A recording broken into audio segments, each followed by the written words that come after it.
WSU Greek Life has been hit with an executive order. Why and what this means coming up. And a burglary in Pullman leads into something more.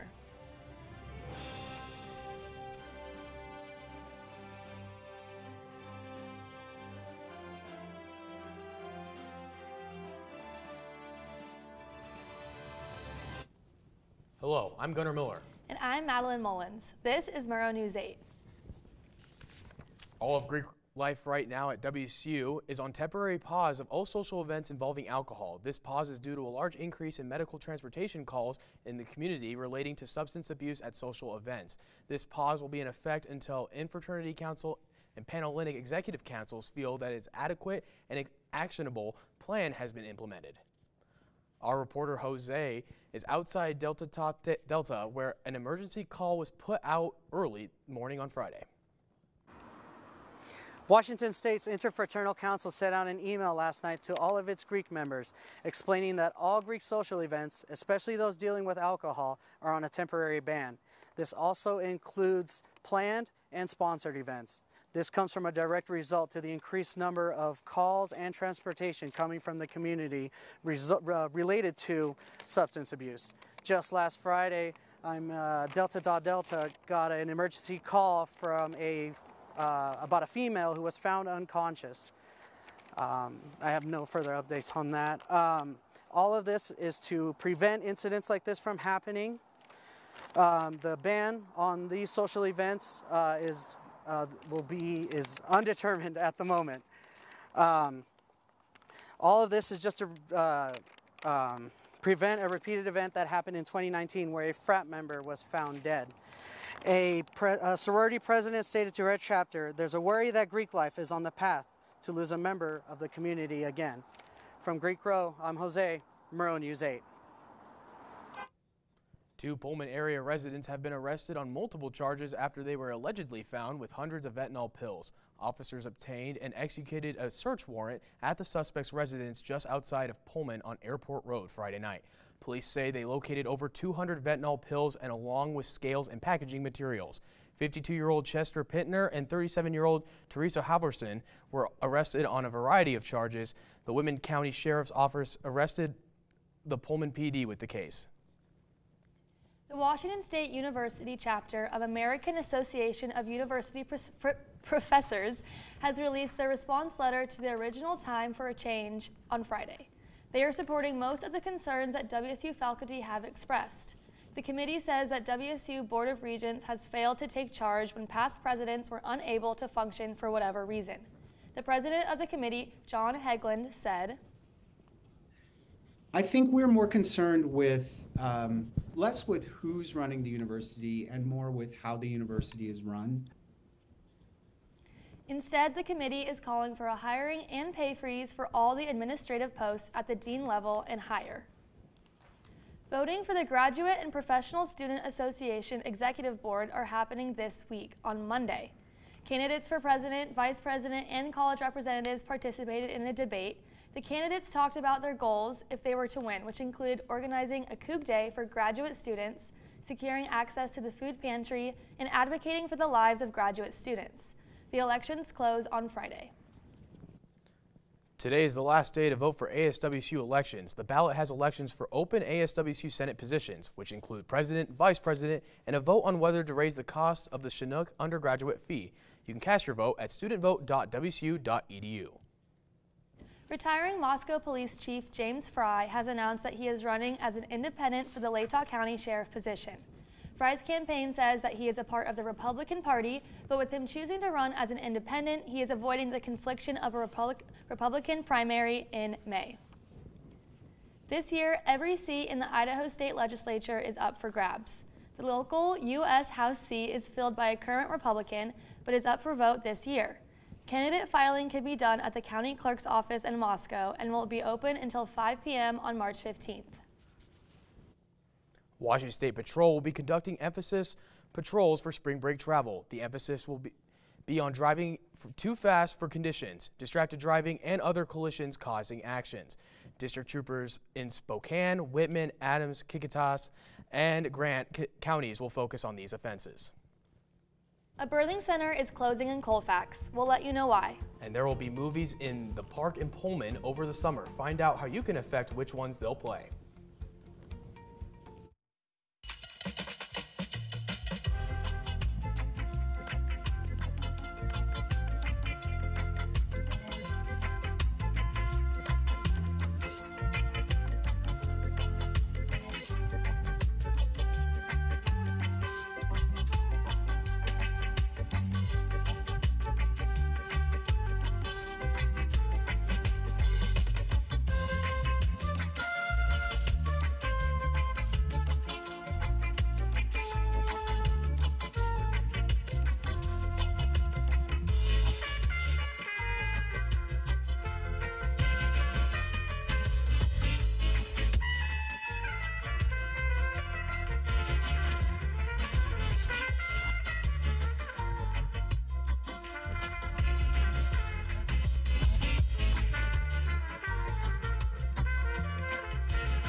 Voting for Movies in the Park 2024 is now open. Pullman Parks and Recreation and Resonate Church are presenting 4 films to headline their Summer Door series at Reaney Park, with options including Trolls, Kung Fu Panda 4, Wonka, and more.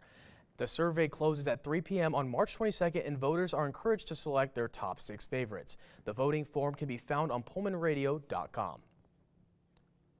The University of Idaho will host a pollinator conference called Food for Bees, Food for You and Me. The U of I Extension and Rural Roots will have an online and in-person event on Monday and Tuesday. The event is free and begins Monday at 10 a.m. at the Latah County Fairgrounds in the Event Center in Moscow. Whitman Hospital and Medical Clinics has been informed that their family birth center and obstetric services is out of compliance with Washington State's new Reproductive Act. Because of this, the birthing center in Colfax is closing. The Whitman Hospital and Medical Clinics Board will take comments from the public about their decision to close the birthing center during a special meeting tonight at 5:30 inside of the Center on Main Street in downtown Colfax. Hospital officials have declined to give specifics on how the faculty is allegedly out of compliance with their Washington Reproductive Act. The Moscow School Superintendent Sean Teagues plans on having Russell Elementary School closed by the end of the year. This decision was made as a way to put Moscow School District in a healthy position.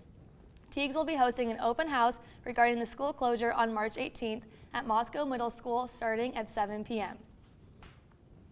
With spring break approaching, I'm sure Cougs are anxious to hear what weather will look like this week. Lena has more.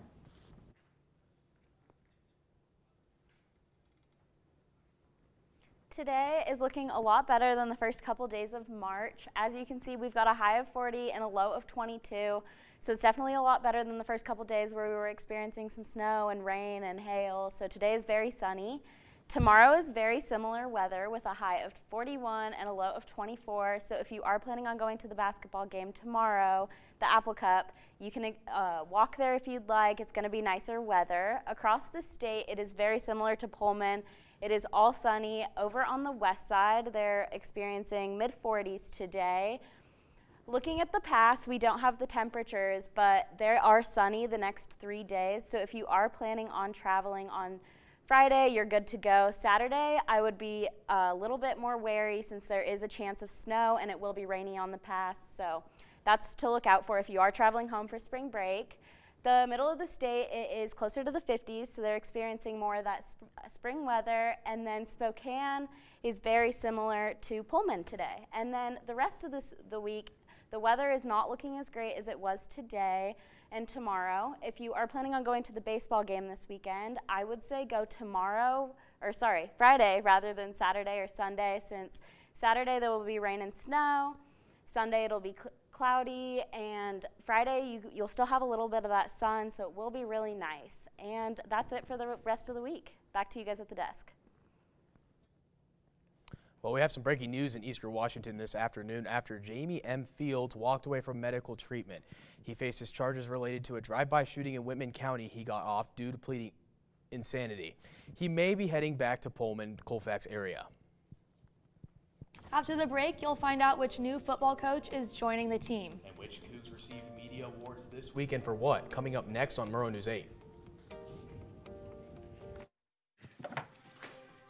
Days, months, Hey, I'm Jim from across the street. years, I'd like to give you this. a lifetime can rush by without realizing what we're missing. We lose some of the best moments, some that may never repeat, Come on. or detach from people around us. Our loved ones grow used to this pattern, but it doesn't have to be that way. We have a choice to take action.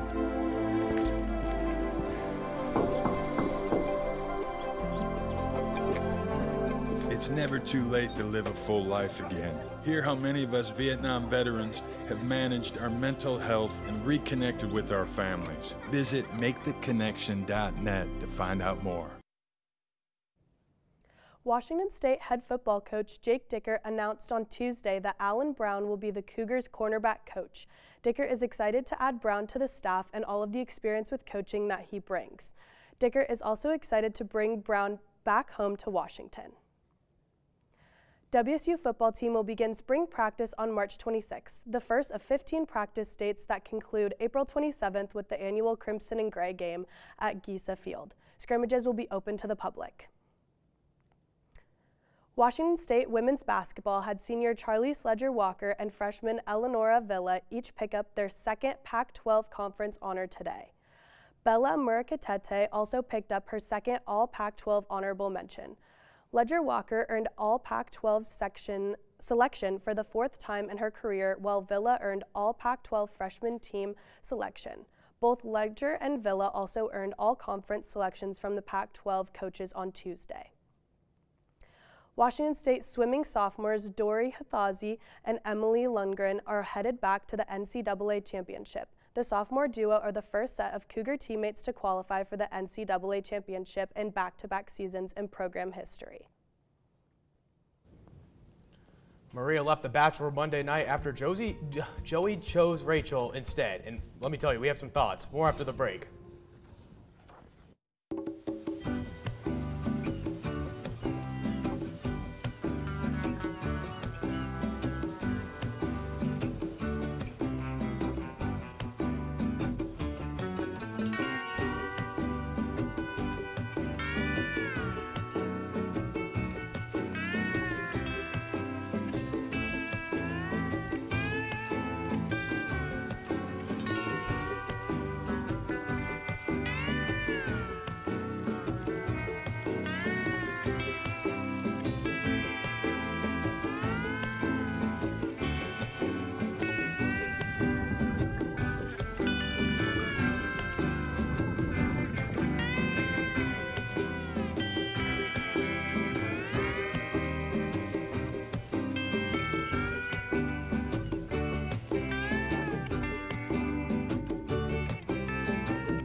Well, Maria left The Bachelor on Monday, and I know we're all really big fans here.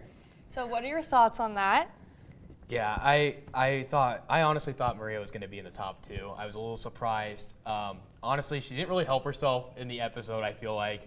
But I don't know. I just don't feel like, I mean, personally, I don't feel like Rachel should be. I just feel like her character's a little bland. It makes me so mad. She beat Jen out like 2 weeks ago, and that was like my pick. So it was just very frustrating because, like, I don't know. I just really like Maria's energy. I did too. That's why I'm hoping she's going to be the Bachelor, or the Bachelorette, I mean. Yeah. I've been Team Daisy since day one, so I'm glad she's still on there. I was hoping Maria would be number 2, and then she'd go on to the Bachelorette or Bachelor in Paradise. So it was fun to watch her, but I'm really sad she left this early. I thought she was going to make it at least to the final 2. So watching that episode, I was definitely shocked, and I couldn't believe it. But I'm still glad Daisy's there. So Yeah, Daisy is who I'm hoping is going to go win the whole thing.